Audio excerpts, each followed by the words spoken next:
is a fundamental disagreement on the foundation of the Second Amendment. He doesn't appear to believe in the Constitution as it's written. Our rights don't come from government. They don't come from a Bill of Rights. They come from Almighty God. The progressive believes that we as a people can be molded and shaped by other people into whatever form is desired. Under this belief, it is entirely understandable why the progressive wishes to limit the people's right to bear arms. In other words, the progressive holds that the state is the chief provider of rights, and if people are being harmed because of that right, then that right must be adjusted.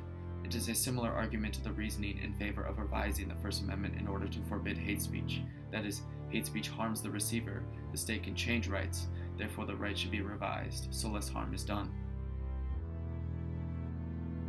The only problem with the progressive's argument is the definition of a right as established by America's founders in the Declaration of Independence.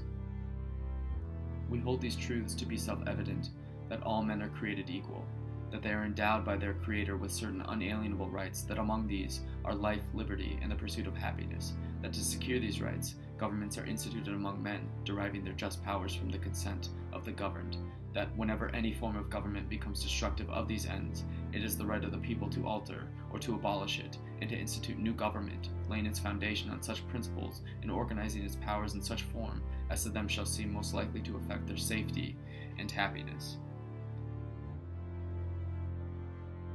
The Bill of Rights was then drafted in order to further protect these individual liberties, and as emphasized by the Declaration of Independence, these rights are inalienable.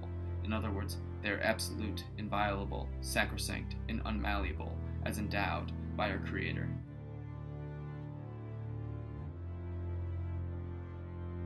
Although America was founded on Christian values, we find ourselves in a place where Christianity is on the decline and atheism is on the rise. It is then of no surprise that we are slipping away from the intended definition of rights.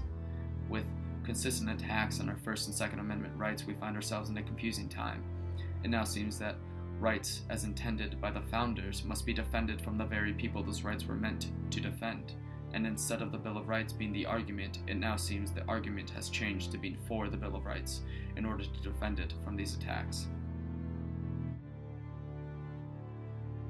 Gun control could be debated all day, but when it comes down to it, America is unique because we have a Bill of Rights, a Bill of Rights that guarantees our liberty as bestowed upon us not by other men, but by a higher power that is beyond us. We've already seen alterations to the Second Amendment, and some are proposing for the complete eradication of it.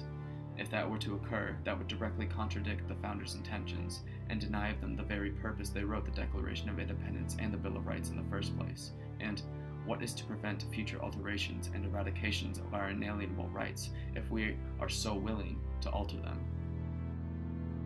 In a place where rights are bestowed upon us by our government instead of our Creator, those rights are no longer rights. They are malleable guidelines that could change on a whim. We then must ask ourselves, in a country where government has total control over the people, where each and every grievance of the people is the voluntary responsibility of the government, is it really surprising the inevitability of revolution, which is precisely the reason for our right to bear arms, to defend against those who wish to play God and determine which rights best suits the people?